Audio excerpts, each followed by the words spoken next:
aquela live que eu falei com vocês sobre armas, em especial, eu vou falar de uma maneira bem assim específica para quem está iniciando no assunto, né? Sobre porte, posse, o que pode, os limites, né? O que você pode fazer, o que você não pode, como que funciona, por exemplo, na minha cidade, lá em Campos.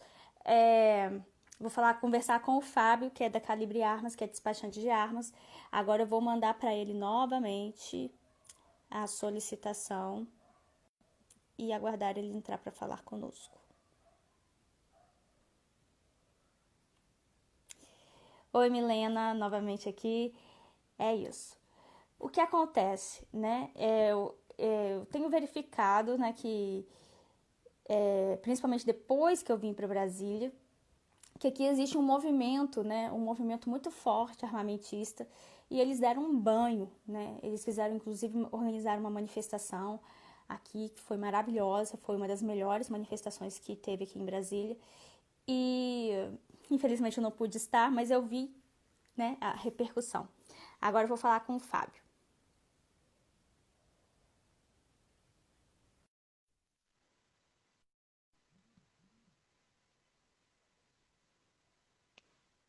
Enquanto o Fábio está aceitando a solicitação, né, de transmissão de viu? transmissão viu?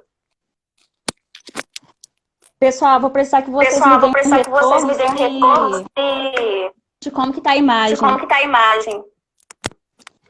se a minha tá enquadrada direitinho, que geralmente quando eu divido a tela não fica, né, que vocês falam. Fábio, vou me apresentar aqui rapidinho pro pessoal. Pessoal, eu me chamo Érica Viana, eu sou de Campos dos Goytacazes, estado do Rio de Janeiro.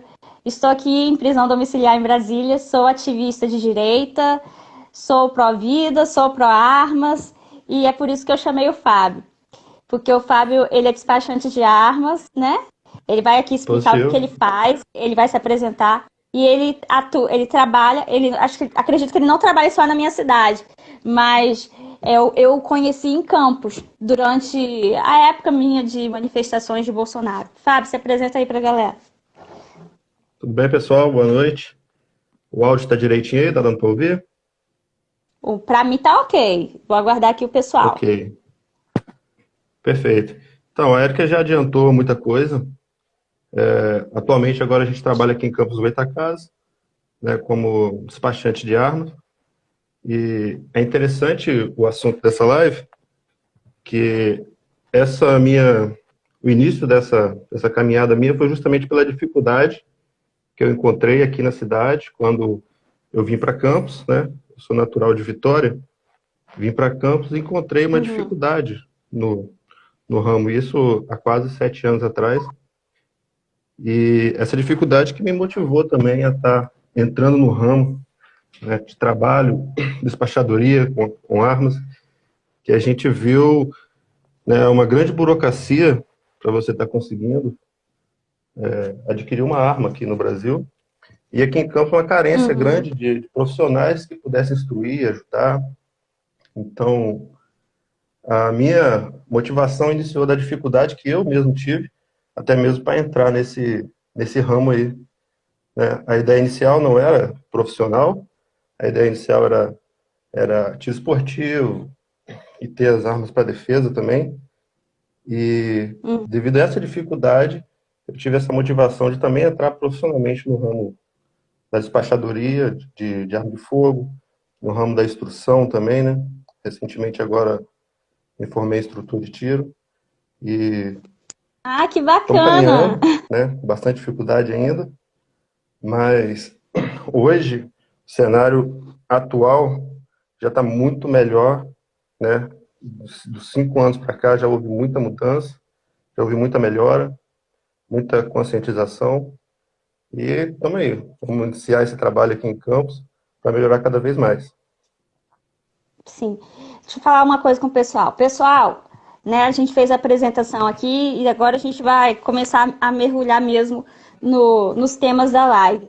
Aí o que eu vou falar para vocês? Tem uma setinha aqui, vocês estão vendo que bem na parte inferior tem uma setinha assim para o lado.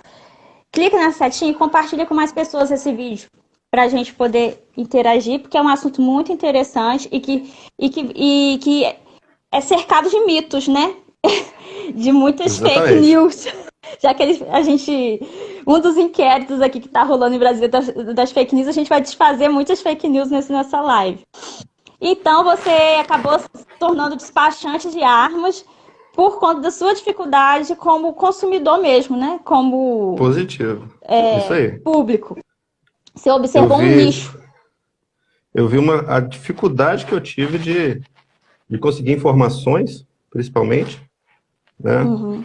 E isso, você buscando fontes na internet, tem uma dificuldade grande até na internet de se conseguir informações, de como fazer, do que fazer, quem pode, quem não pode, né? Porque muita gente tem a Sim. visão de que é proibido. Ah, ter arma é proibido. O Estatuto do Desarmamento proibiu a arma. Negativo. O Estatuto do Desarmamento regulamentou algumas situações que antes não tinham regras, né? Isso Uhum. causou, é claro, um pouco de burocracia, mas foi uma regulamentação de uma situação que antes a gente não tinha regras. Sim. Então, pode falar. Vamos lá. Primeiro, assim, qual que é a diferença entre o que é porte e o que é posse de armas? Positivo. São duas situações bem distintas, né? Mas Uhum. uma caminha junto com a outra. Né? A posse de armas hoje no Brasil, né? O nome já diz tudo, é o direito que você tem de ter uma arma, né, em sua posse, né, como Uhum. um imóvel, né? E essa arma ela fica restrita a você possuir ela dentro da sua casa, né, dentro dos limites da sua residência.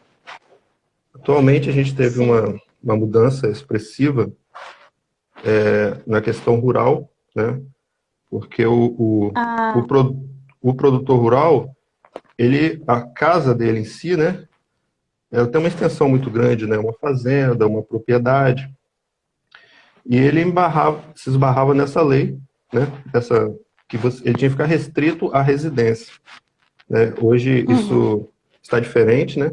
Hoje toda a propriedade rural de cerca a cerca é considerado a residência dele. Então hoje o produtor rural ou quem mora em zona rural, independente disso, o seu quintal, toda a sua propriedade, ela é considerada sua residência.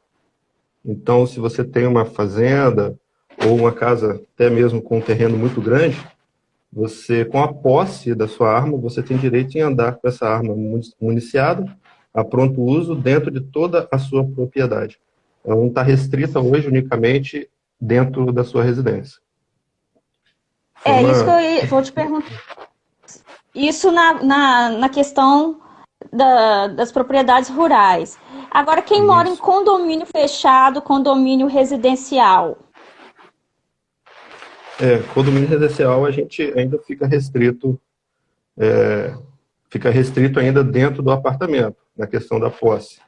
Porque a área comum do Não, eu tô condomínio, falando condomínio residencial.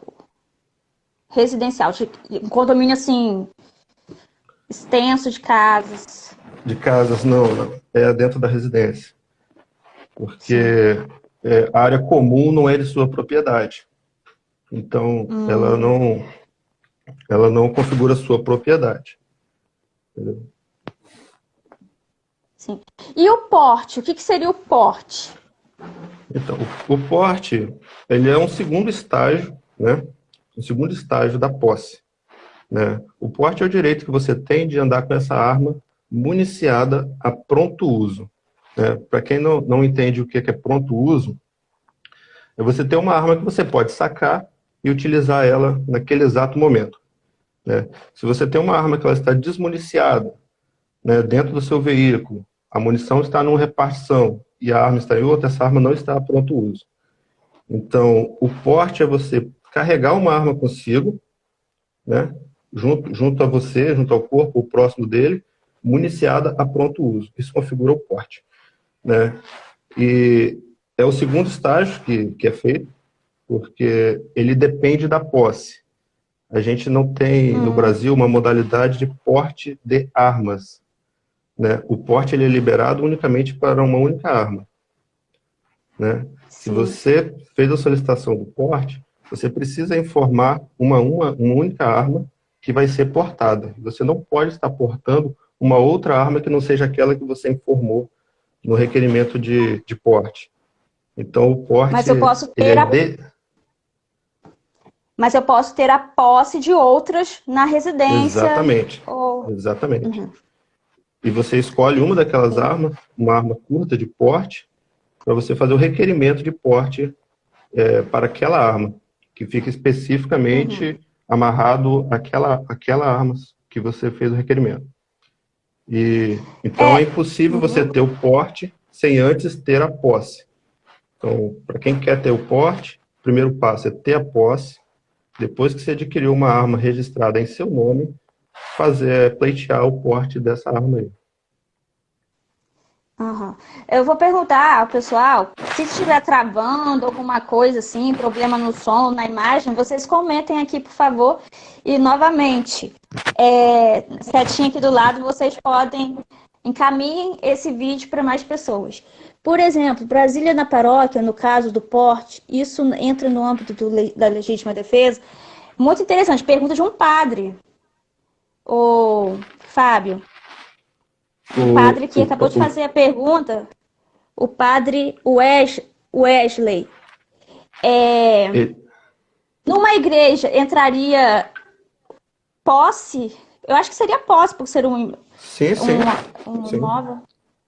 Seria posse, Uhum. porque a posse ela pode ser concedida para a sua residência ou para o teu ambiente de trabalho, né? Interessante.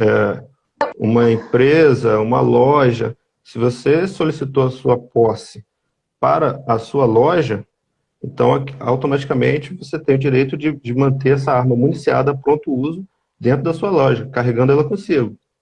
Então, acredito que a questão da paróquia se encaixaria nessa mesma situação. Aí já que você falou de pronto uso, na verdade essa era a segunda pergunta que eu ia fazer, eu acabei atropelando. É o seguinte, quais são os usos, né, o que nós podemos fazer com armas de fogo?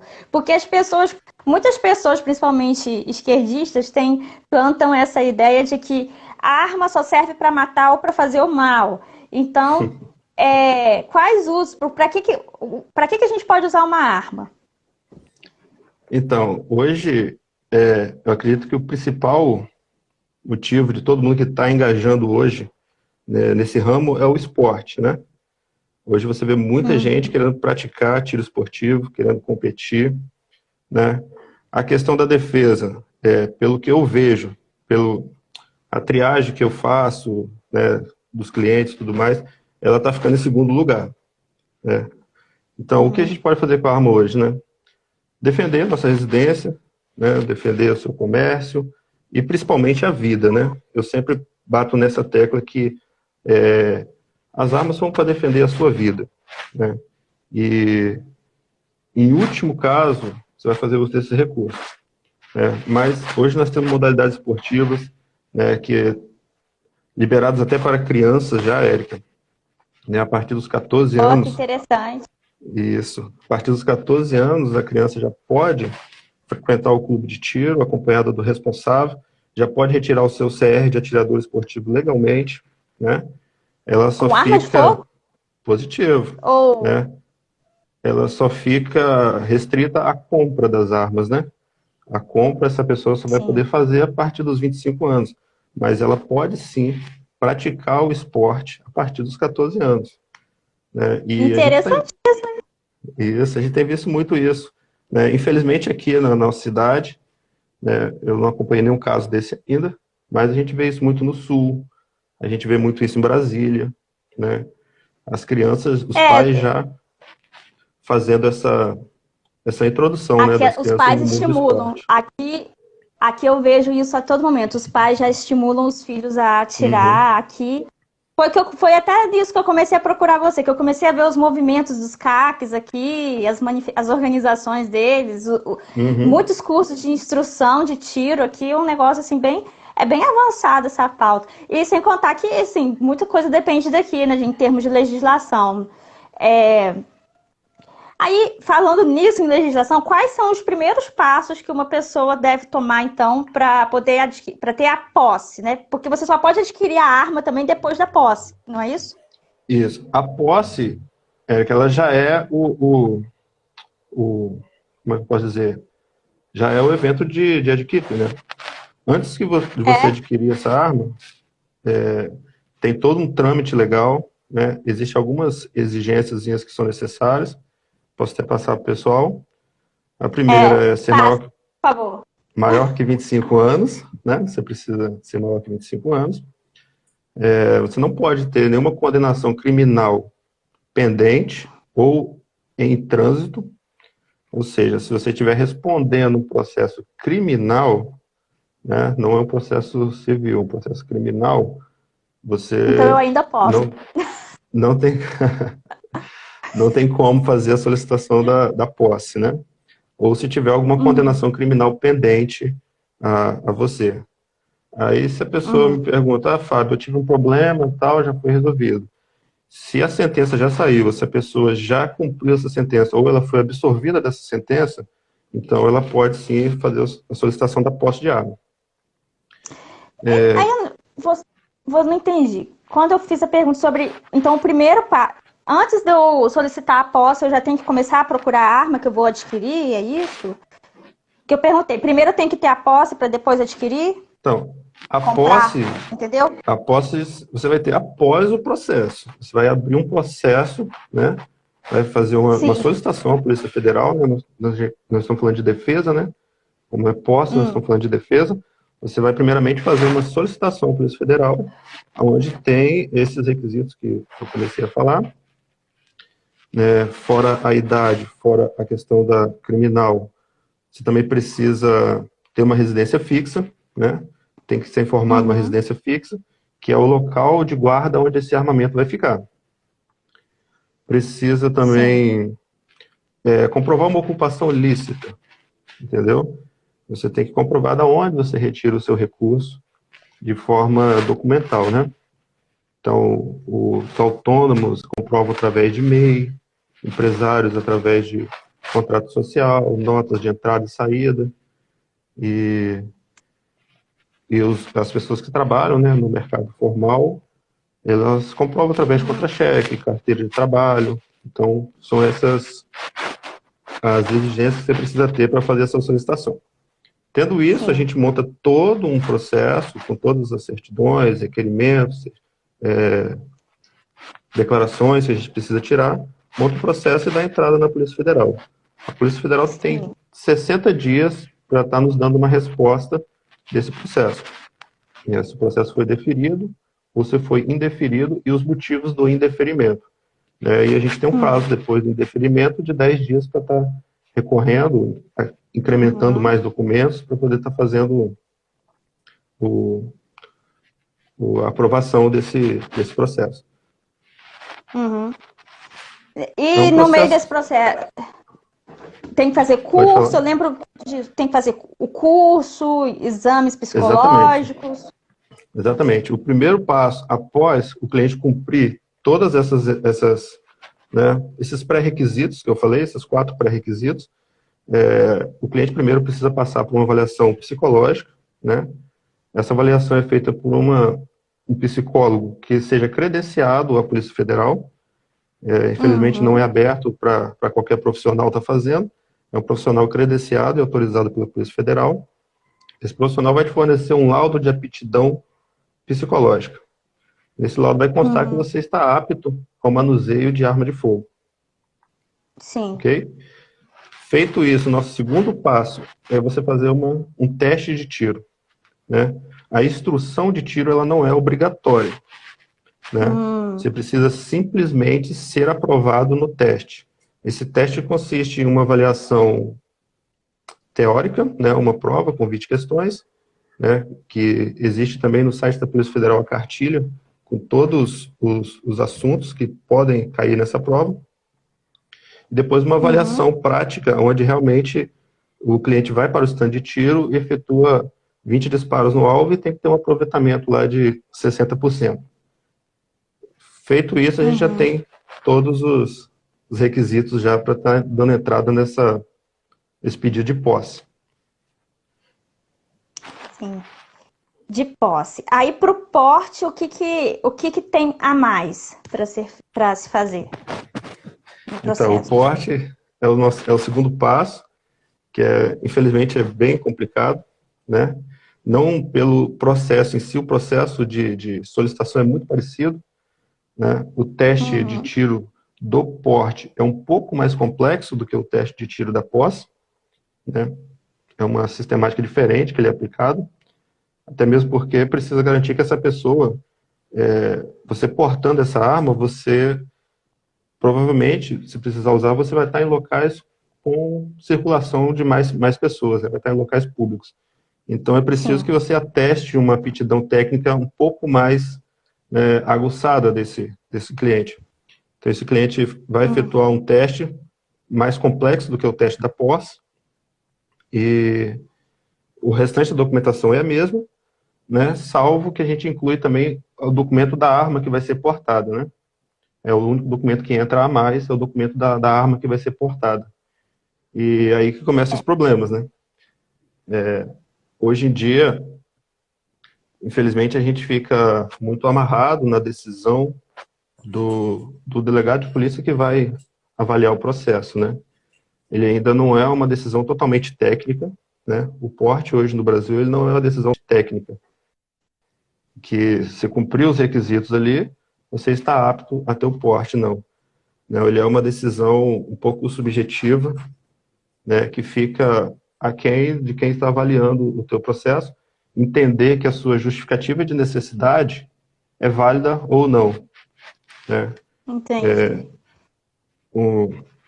A gente faz, né, o cliente relata que os motivos que ele está precisando daquele porte, né? Eu faço transporte de valores da minha empresa, mas muitas vezes isso não é aceito pelo delegado como uma justificativa de real necessidade de estar portando uma arma.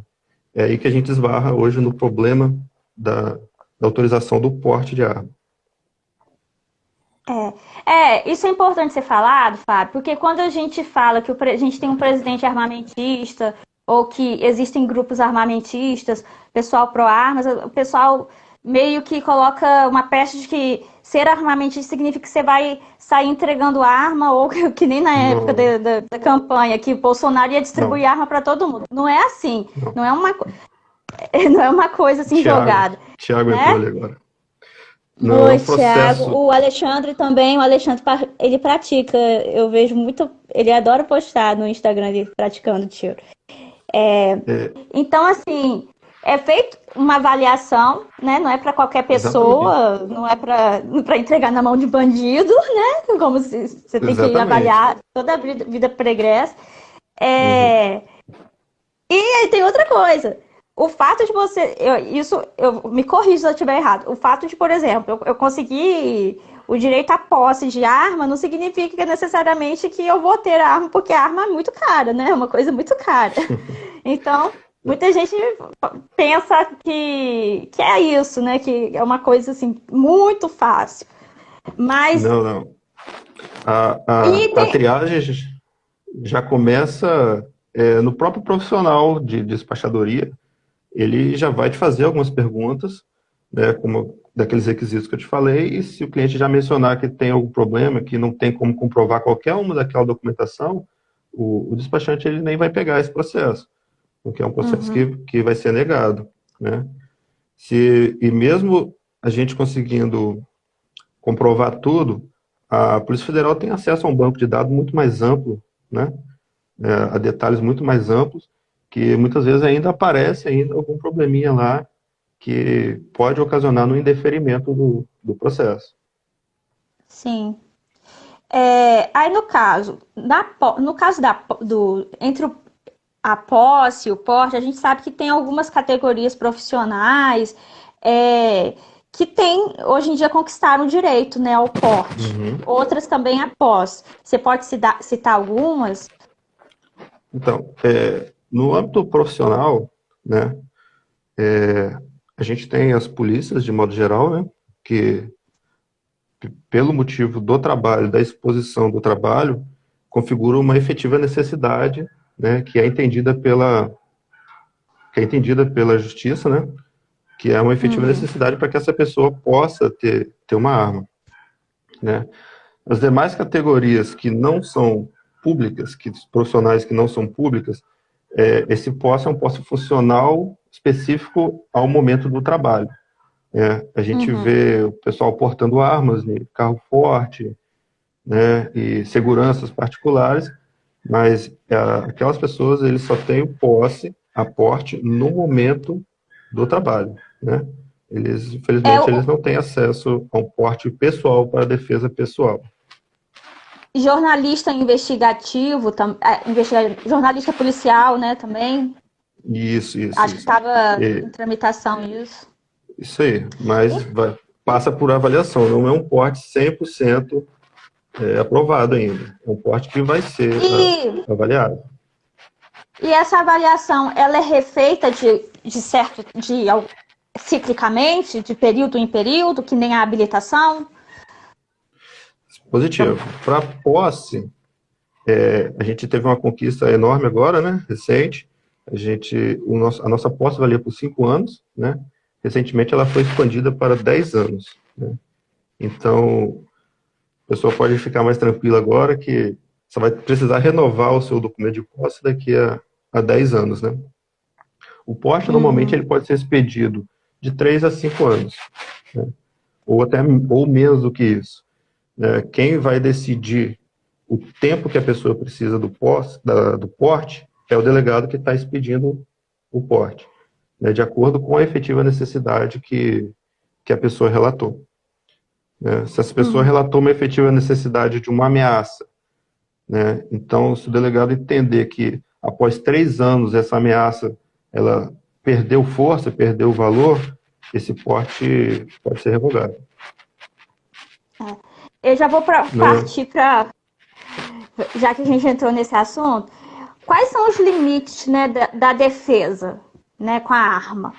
No caso da posse, por exemplo. Até onde eu posso ir para me defender? Eu tenho a posse da arma. Se eu usar a arma, né? Se você usar a arma. Chegou um ladrão na minha casa, sei lá, um estuprador, e eu tenho posse. O que eu posso fazer? Então, até uns 2 anos atrás, era bem complicado. Essa pergunta que você fez é muito, muito importante. Era bem complicado essa questão de quando usar, né? Porque se você fizesse uso da arma e aquele indivíduo que invadiu sua residência não estivesse armado, né, você podia responder por excesso, né? Você usou um recurso excessivo para se defender, né? Hoje isso também caiu, né? Hoje não necessariamente você precisa ter a confirmação de que aquele indivíduo está armado para poder estar usando a sua arma. Mas eu sempre deixo o conselho, né? Quando usar a arma, quando realmente você sentir que está em perigo. A gente nunca pode esquecer que do outro lado existe uma vida, né? E em último caso, não estou falando que é para atirar, para matar, não. Porque as pessoas também pensam muito nisso, que quando a gente fala em se defender com arma, só pensam no homicídio, tipo assim, matar para se defender. Quando você perceber que realmente a sua segurança, a sua vida está em risco, né? Se você está dentro da sua casa, abrigado, protegido e armado, não necessariamente eu aconselho que você não utilize essa arma nesse momento, simplesmente pelo fato de ter uma pessoa dentro do seu quintal, né? Você tem uma série de outros recursos que você pode afugentar essa pessoa. Tem gente que vai dar um tiro pra cima pra ver se espanta o bandido, umas coisas assim. Antigamente eu ouvia muito isso.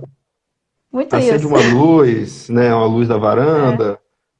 Se você soltar uma tampa de panela dentro de casa, provavelmente essa pessoa já vai se sentir desencorajada e vai estar evadindo o local. E você se livrou de um confronto, né? Que a gente tem que ter a noção que o confronto ele tem consequências, né? Independente dos motivos, se Se for para nossa defesa, se for para a defesa de terceiros, esse confronto vai ter consequências, né, que pode estar resultando na perda de uma vida, né, ou ferimentos gravíssimos aí na pessoa. Infelizmente, a nossa legislação, no sentido da legítima defesa, né, o nosso Código Penal, ele ainda alivia muito para o bandido, né? Exatamente. Então, às vezes, Exatamente. a polícia só falta dizer que é melhor, né, que você tivesse sido a vítima, né? Como no caso da Ana Você tinha Hickman. menos Ali não foi um problema, caso né? de posse. Naquela situação lá do cunhado da Ana Hickman, ele não tinha a posse, nem o poste. Ele usou, foi a arma do próprio bandido, né? E Usou o aconteceu recurso que estava tudo. disponível. E a esposa dele chegou a ser alvejada, né? Ele atirou na esposa dele. O bandido já tinha atirado, tinha que esperar matar todo mundo. É uma coisa assim. Ele chegou a ficar Por detido, esse... ele ficou preso. Ele chegou a ficar, né? Ficou sim, ficou sim. Na cadeia. Ficou um bom Uma tempo coisa absurda. e provavelmente está respondendo por isso até hoje, né? E é por isso que eu sempre deixo esse conselho, Érica, para quem quer adquirir, para quem já tem, né? A utilização do recurso desse, de uma arma de fogo, ela é em último caso. É realmente quando a tua integridade física estiver em risco. Aí você faz o uso desses recursos. Fora isso, tem uma série de outras formas de você tá se livrando e resolvendo os problemas. Sim. O Fábio, aí algumas pessoas costumam dizer que é arriscado ter uma arma em casa. E outras, né, falam que que é arriscado por causa de crianças, né, que é um perigo, e também ou por outros motivos também, de outras pessoas da família, às vezes nem é criança, é um outro adulto, porque pode cometer suicídio, é mais fácil de cometer suicídio, como se estimulasse, né? Como se não existisse suicídio por gente que corta o pulso ou que provoca estrangulamento, seu próprio estrangulamento, né? Caiu a sua internet, meu Deus. Vocês estão vendo o Fábio, pessoal? Eu vou continuar falando, então qualquer coisa eu repito se ele voltar. Outras pessoas afirmam e outras pessoas. Oi, você ouviu o que eu estava falando? Deu uma congelada aí, Érica. Então, algumas pessoas costumam falar que é perigoso ter uma arma em casa por causa de crianças ou tendência a suicídio, se tiver alguém que tem essa tendência a suicídio, como se não tivesse outra forma da pessoa se matar, né? Quem realmente está decidido. E outras pessoas também pegam por um outro lado que se a gente tem uma arma em casa registrada e chega um bandido e tal e roubar a arma, tipo assim, foi o que eu ouvi falar isso, uma pessoa falou pra mim, tá? Por isso que eu tô trazendo pra você. Que bandidos gostam de roubar armas registradas. Eu não vejo sentido nisso, porque eu acho que é muito mais fácil localizar, né? Mas se souberem que você possui uma arma registrada, eles podem acabar roubando essa arma de você. A pessoa me falou isso. Eu queria saber. Se realmente é tão arriscado assim ter uma arma em casa. Veja bem, assim como ter um carro, né, você ter uma arma em casa, ela te traz realmente algumas responsabilidades, sem dúvida nenhuma, né? Tanto é que recentemente até entrou uma declaração, né, que a gente faz no processo de posse, que é alegando que você tem um local seguro para guardar a arma e que essa arma não possa, que crianças ou terceiros, né, de modo geral, possa ter acesso a essa arma. Primeiramente, Érica, a questão de acidentes, né? Porque, infelizmente, graças a Deus, agora nós tivemos uma mudança na legislação, não vou falar mais para frente, né? Infelizmente, a pessoa comprava a arma e não sabia manusear a arma, porque ela não tinha uma abertura para estar indo no stand, treinar, procurando um profissional. Até mesmo esse profissional era muito escasso, né? É o que está mudando. O profissional do tiro era escasso, era difícil de achar, era tudo muito caro. Então, essa pessoa não pratica. Então, o primeiro risco são os acidentes, né? Então, eu tento fazer essa parte aí de instrução, né, com os meus clientes, é uma coisa totalmente à parte ao processo, não é obrigatório, mas a gente tenta instruir o cliente relacionado ao manuseio dessa arma, né? Sim. A questão do bandido saber que você tem uma arma em casa, né? Primeiramente, deve-se evitar, né, a exposição de armas, né?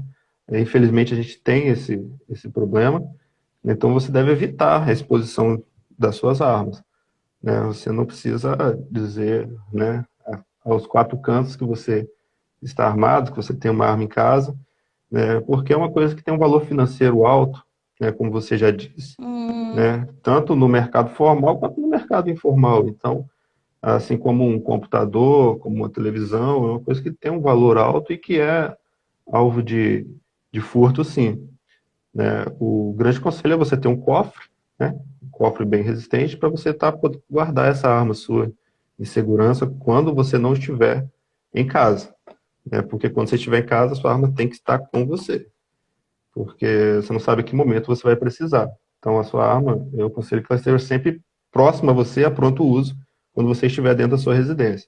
Saiu, foi para a praia, foi viajar, arma dentro do cofre, trancada, para que, né, terceiros aí não possam ter acesso à sua arma. Entendi. Mas a gente tendo uma legislação, uma divulgação maior do direito, né, à posse ou ao porte, e se os bandidos soubessem que o povo, né, hoje em dia tem mais acesso às armas, eu acredito que não necessariamente você colocar uma placa na frente dessa casa, eu tenho arma, afaste-se daqui. Mas cão feroz, né, que nem aquela do cão feroz. Sim, É, não necessariamente isso, mas sabendo que a população já tem uma cultura mais. Por isso que eu falo daquela questão exatamente, cultural armamentista. Eles já vão ficar mais inibidos, saber que, com pô, naquela certeza. casa talvez vai que tem, né?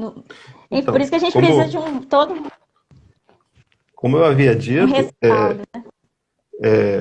mesmo que se coloque a placa ou não, essas armas elas são furtadas, né? A pessoa não entra para afrontar quando você está na sua casa. Essas armas elas podem ser furtadas no momento que você não esteja em casa. Então, Uhum. esse é o objetivo do cofre, né? Quando você não estiver em casa, você fazer o uso do cofre, né? Assim como qualquer bem, né, bem de valor que você tem em casa, você procura proteger ele quando você não está em casa, né? Então é interessante o uso do cofre, né? Mas Apesar de, e o, mas e o registro da arma? Ela não faz com que ela seja mais facilmente localizada? Por ela ser legalizada? não faz. No caso, um Você, se furto, essa, né? se essa arma for furtada e eventualmente essa arma for apreendida depois e ela ainda estiver com a numeração, vai se identificar, né, que essa arma foi da sua posse, né, e provavelmente, né, vai ser encontrado o seu boletim de ocorrência lá, né, porque é até um assunto para se falar. Se você tiver uma arma furtada, imediatamente você precisa comunicar, Uhum. primeiramente, né, a Polícia Civil, né, um boletim de ocorrência. Depois você pega esse boletim de ocorrência e faz a comunicação de furto dessa arma na Polícia Federal, que daí para frente você se livra de toda e qualquer responsabilidade que você possa ter, né, pelo mau uso dessa arma. Então, se a sua arma for É, recuperada mais à frente, você pode até reaver ela de volta, se ela for identificada, como não sendo sua, e você tendo essa documentação que eu falei. sim. Isso era até, acho que a outra pergunta que eu ia te fazer, né? O que acontece quando um crime é cometido com o uso de uma arma registrada e a diferença, né? E uma arma, no caso, não registrada ou ilegal. Não, excelente pergunta, Érica. É um assunto que a gente nem deveria estar falando, né? Mas é uma coisa cultural, né? Que a gente vem, né, dos nossos avós, dos nossos pais, tinha essa cultura de possuir armas não registradas, né? Mas Uhum. vale lembrar que você ter a posse ou o porte de uma arma não registrada, uma arma não documentada, é um crime, né? E mesmo que você se defenda com essa arma, eu entendo que o propósito da pessoa, né, seja realmente fazer a defesa da casa, da família, mas mesmo que você se defenda com essa arma e configure uma legítima defesa, você vai mesmo assim estar respondendo pelo crime de posse ilegal, entendeu? De uma arma ilegal, podendo, se essa arma foi objeto de algum outro crime que possa ser comprovado através de balística ou algum outro registro, você podendo até ser responsabilizado pelos demais crimes que eventualmente essa arma possa ter cometido.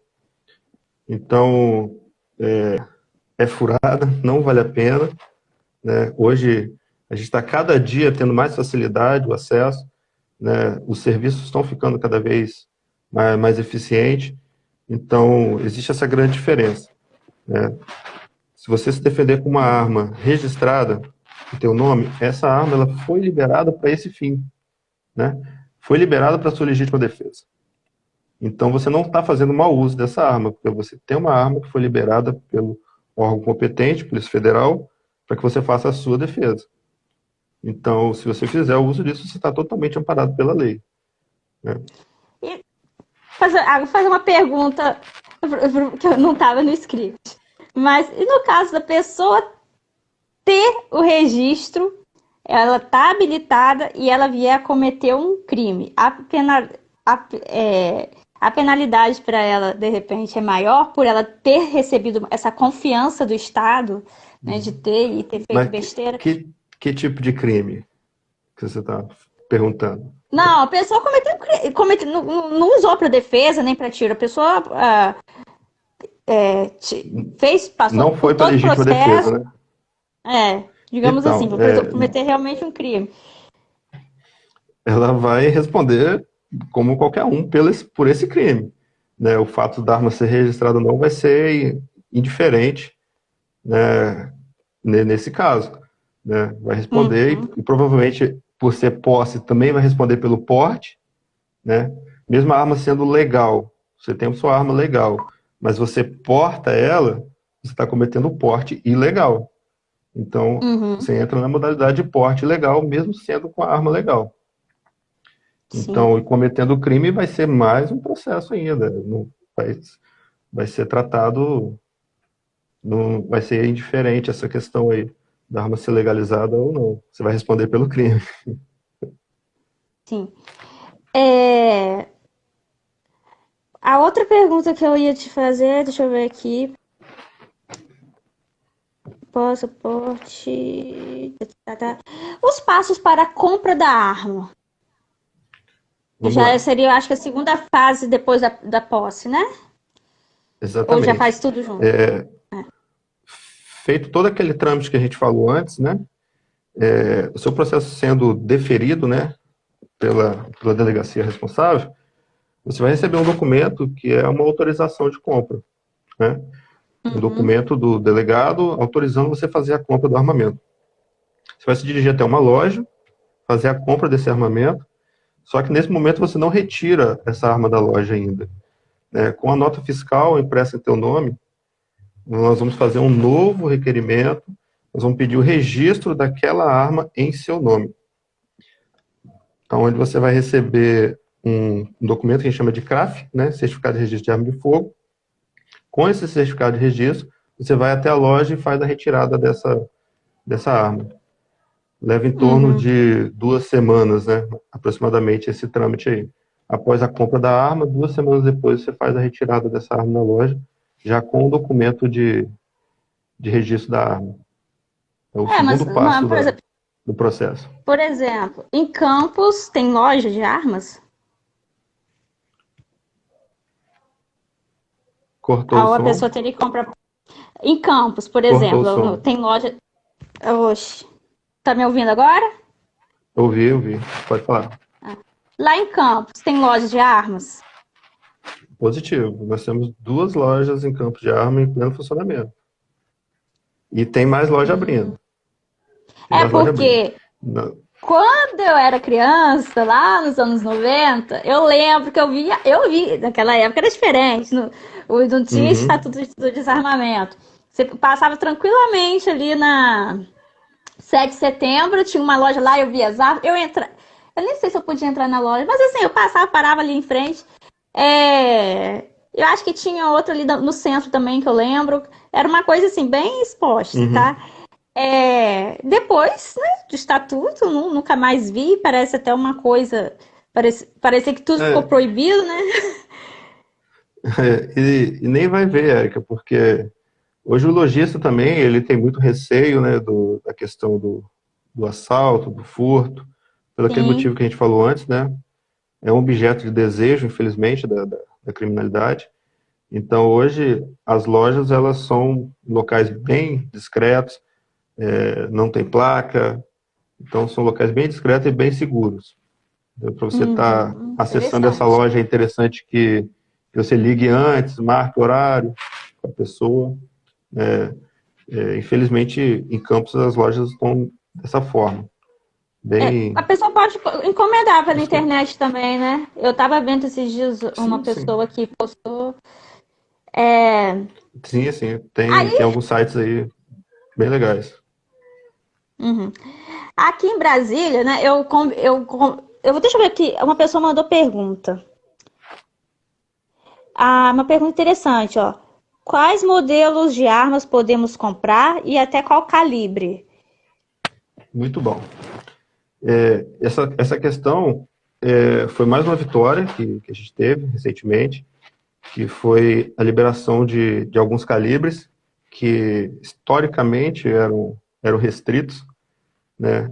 Os motivos dessas restrições, né, vêm lá da época de 1932, onde teve conflitos armados, né, a Guerra Paulista, né, onde o exército passou a ter um controle maior sobre as armas, porque as armas estavam sendo utilizadas contra o próprio exército. Então, pegou alguns calibres, né, ditos mais potentes, né, e deixou esses calibres restritos.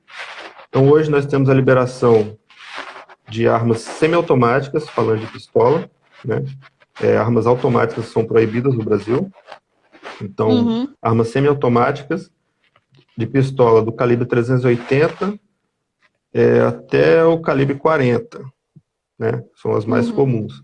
Né? Alguns calibres 45 também, mas o mais comum é o 380, 9mm e o .40. São os que mais são vendidos no Brasil, né? Que eram sim. proibidos, né? O 9mm e o .40 eram proibidos há alguns meses atrás, né? Vamos dizer assim. E hoje a gente teve essa vitória. Sim. Armas liberadas, né? Questão de modelos: pistola, revólveres, espingardas e carabinas para a defesa A pessoal. espingarda já era antigo, né? Eu lembro que na Sim. casa das minhas amigas de infância, o pai dela tinha espingarda. É E bem. as empresas vendo esse mercado, começaram a fabricar armas, né, de maior porte que podem também ser acessíveis ao cidadão civil, né? Fuzil, né? Hoje, exatamente, alguns Fuzil também, fuzis, né? Já pode. a gente tem, posso até, né, citar o nome de um modelo, a gente tem o fuzil T4, que hoje ele está enquadrado da, da lei, né, para você estar adquirindo ele, né, na Deixa eu ver capacidade aqui. de 1.620 joules. Ah, aqui, teve uma pessoa que mandou uma pergunta. Após finalizar, o Tiago, Tiago, após finalizado o processo de posse, existe alguma taxa que deve ser paga, meio que retórica? não, Tiago, negativo. Após você tendo a posse, né, com 5 anos você vai fazer uma atualização documental e você só vai renovar esse processo daqui a 10 anos. Você não paga taxa nenhuma, não. O que encarece tudo também, além de ser caro, né? A arma, acho que historicamente sempre foi caro, mas tem muitos impostos, né? Exatamente. E é isso que Incidem deixa o sobre. armamento caro. Munição, o O pessoal aqui de armamento. Brasília fala muito da munição, que não é barato comprar arma e não é barato manter. A pessoa hoje que quer praticar mesmo o tiro esportivo, ele tem que estar com uma reserva financeira boa também, para poder estar mantendo isso.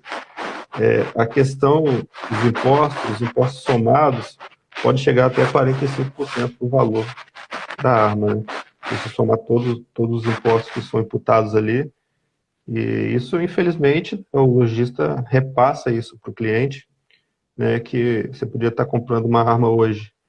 Vamos falar da arma mais em conta que está sendo vendida hoje. né, que está em torno de 3.300 a 3.600. Você podia estar comprando ela por 2.300, um preço já bem, quase R$ 1.000 a menos, se não fosse toda essa carga tributária aí que a gente tem. Uhum. Aí falando nisso, na carga tributária, né? As pessoas que trabalham com armas, eu acho que, olha só, eu acho que vai acabar o tempo da nossa live daqui a pouco. Qualquer coisa a gente retorna em outra. E Tá tá certo. fazendo um barulho. Você tá com alguma coisa encostando no Não, microfone? deixa eu ver aqui.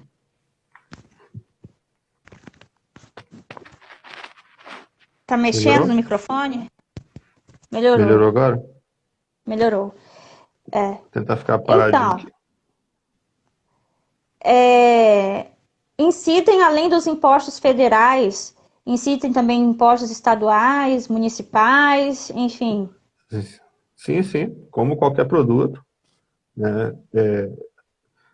Não é à toa que a gente tem diferenças grandes também de preços entre os estados, né? Tem alguns estados que taxam menos esse produto, né? Sítios, por favor. No sul, né? Rio Grande do Sul, você tem bons preços, né? O nosso vizinho aqui, Espírito Santo, também, você já tem preços mais acessíveis, né? O estado do Rio, infelizmente, tem uma taxação Tudo no alta, Rio. Tudo no né? Rio. Tem uma taxação alta que faz o preço médio aí ficar em torno de R$ 300, R$ 400 acima desses estados que eu citei. Eu tenho visto que alguns lugares têm trabalhado com política de incentivo fiscal, até mesmo de isenção Uhum. tributária. Eu vi essa semana, não sei se foi cidade ou se foi estado, mas que estava trabalhando com isenção tributária para. Não sei se era para quem adquire ou, ou para quem trabalha. Mas tem tudo isso que incide no preço. Isso é muito interessante de falar, porque novamente volta naquele ponto que eu falei no início. Todo mundo pensava que, quando a gente fala de legislação, de ter uma política mais armamentista, que todo mundo vai chegar numa lojinha e comprar uma arma com uns R$ 100 no máximo, coisa do tipo. Não, gente. Não. Naturalmente, organicamente já é um negócio que sempre foi caro. Mas no Brasil é mais caro ainda, entendeu? Esse que é o problema. É que é mais caro do que o Uhum. normal. Aí o pessoal aqui E também em as pessoas. Brasília fala muito, né, dos Estados Unidos, que você compra arma no supermercado, mas lá já tem uma cultura, Uhum. entendeu? Que a gente ainda está Exatamente. engatinhando. Isso tudo, como todo qualquer produto, né, brasileiro, né, a arma não seria diferente. A gente tem problemas com essa carga tributária altíssima, né? E Uhum. se você comparar qualquer produto produzido no Brasil, normalmente ele vai ser mais caro do que um produto, às vezes, importado, né? E isso em tudo, né? E a produção de armas, a arma é um produto de uma tecnologia alta, né? As pessoas têm que entender isso. Ela precisa ser um produto confiável, né? Para não estar gerando acidentes e também essa arma não falhar na hora que você precisar. Então, as pessoas não sabem que é imputado uma tecnologia alta ali, né? E a fábrica precisa pagar por isso, né? Pelos equipamentos que vão produzir essas armas, pelo processo de qualidade que essa arma tem que passar, pelo aço especial que essa arma é produzida, não é um aço convencional de mercado, é todo um processo caro de ser feito, que também o produtor brasileiro também está inserido nesse mesmo contexto de carga tributária, como nós, né, clientes, né, que vamos adquirir isso. Então, automaticamente, a produção no Brasil também já se torna um pouco mais cara. Eu Por esse acho que motivo,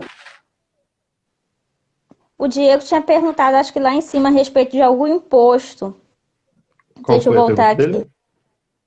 Existe algum imposto que deve ser pago após o processo da posse? Ah, não, foi o Thiago. Diego, Não, o Diego Diego. tá ali com fardado ali, Diego. Não. Danilo, pode perguntar, Danilo. Talvez encerre essa live, gente, e a gente volte em outra. Tá vendo? Rendeu, ó. Uma Que das lives bom. que mais O pessoal rendeu aqui tá, no Instagram. O o povo pessoal está muito tá, interessado, Fábio. com Graças a Deus, certeza. A pessoas gente, estão acordando para a verdade. O povo uhum, armado não é escravizado. Você acha que esses prefeitos iam fazer essa ditadura? O povo armado não é só o bandido que tem medo. É o político também. O político certeza. vai ficar morrendo de medo de uma revolta, entendeu? Então A é. restrição, a restrição dos calibres foi por motivos políticos, né? Após o confronto armado em 1932. Aí, ó. Então, a gente teve esse referendo o referendo, né? Um plebiscito, eu Ali lembro, o eu era Danilo, adolescente. Se eu comprar uma arma usada, como proceder? Ela já era registrada, Danilo? Depende, né? é, Danilo, você só pode adquirir essa arma se essa arma for registrada, né? Tiver tudo legalmente no nome de alguma pessoa. O processo que você vai fazer é o mesmo processo para adquirir uma arma nova, né? Salvo um documento extra que a gente coloca, que é uma autorização de transferência que o dono atual, né, da arma faz em teu nome, autorizando transferir essa arma para o teu nome. Mas o processo de curso, de aptidão psicológica é exatamente igual para você estar adquirindo uma arma nova ou uma arma usada, né, de segunda mão. Sim. A Milena aqui respondeu, ó. Diego perguntou quem faz o trâmite para a arma. É o despachante, não é? Olha, eu sempre aconselho procurar um profissional, porque nesse caminho aí, né, tem alguns É detalhes, melhor algumas não errar. armadilhazinhas, porque o erro vai te gerar atraso, pode te gerar custos extras. Então, hoje a gente tem bastante pessoas aí no mercado aí, né, inclusive eu também faço esse trabalho, Aí, ó. né, Fábio da Calibre que, Armas. que é uma chance do seu processo, né, se tiver algum problema, ele já vai te avisar com antecedência, ele vai requerer toda a documentação, né, sem erros ali, para o seu processo não ser notificado. Uma vez que seu processo é notificado, você tem um prazo curto de resposta para poder estar respondendo a essa notificação e podendo vir um deferimento depois disso, né? Quando esse processo é notificado, normalmente ele vai para o final da fila de avaliação novamente. Então, uma coisa que era para sair em 30 dias pode levar É bem 90 enrolado, né? ou mais. Então, assim, É bem enrolado. procura um profissional, ele vai te instruir, te indicar, marcar seus exames, dar o teu curso. E o trabalho vai muito além dessa questão de simplesmente reunir documentações. Esse papo que a gente está tendo, você vai ter com o seu despachante, né? Você vai sentar no escritório com ele, ele vai te instruir sobre calibres, sobre qual o melhor modelo de arma que vai se adequar, né, a você, né, no caso, né? Então, assim, Uhum. mulheres, a gente costuma indicar alguns modelos, alguns calibres. Você vai avaliar o tamanho da sua mão, toda a sua estrutura, para poder estar indicando um armamento adequado para você. Ô, Fábio, passa aí o seu telefone de contato que o Diego tá pedindo. Diego, É. o telefone de contato aqui é DDD 22, né? 99-887-4792, Repetindo, né? Pessoal, 99-887-4792. O é pessoal Diego, você pode entrar procura em aí, contato para tirar dúvidas também. você procura aí o arroba Calibre Armas Brasil, não é? Que é o seu arroba Isso aqui no aí, Instagram. O é isso Danilo aí. falou, o Danilo disse que a arma era registrada sim, mas quais as taxas que ele tem que pagar? Né? A arma nova é quase o preço de um carro, que ele falou. Então, é, Danilo, são as mesmas taxas que você paga para, para uma arma nova, né? Hoje, eu posso até revelar o valor aqui, hoje a questão de taxa é cobrado uma taxa de R$ 88, né? Uma GRU que a Polícia Federal emite para você, custa R$ 88 de taxa. Mas você vai ter todo o custo com a instrução de tiro, com o laudo psicológico, com algumas Sim. certidões, né? Tem uma certidão que ela é que ela é cobrada também. Então, Fábio, vou ter que interromper. oi, Eu agradeço tá você por certo. participar. Temos 13 segundos. 10 segundos. Dá um Tá tchau aí. bom. Tchau aí, pessoal. Qualquer coisa, entre em contato. Vamos marcar outra live?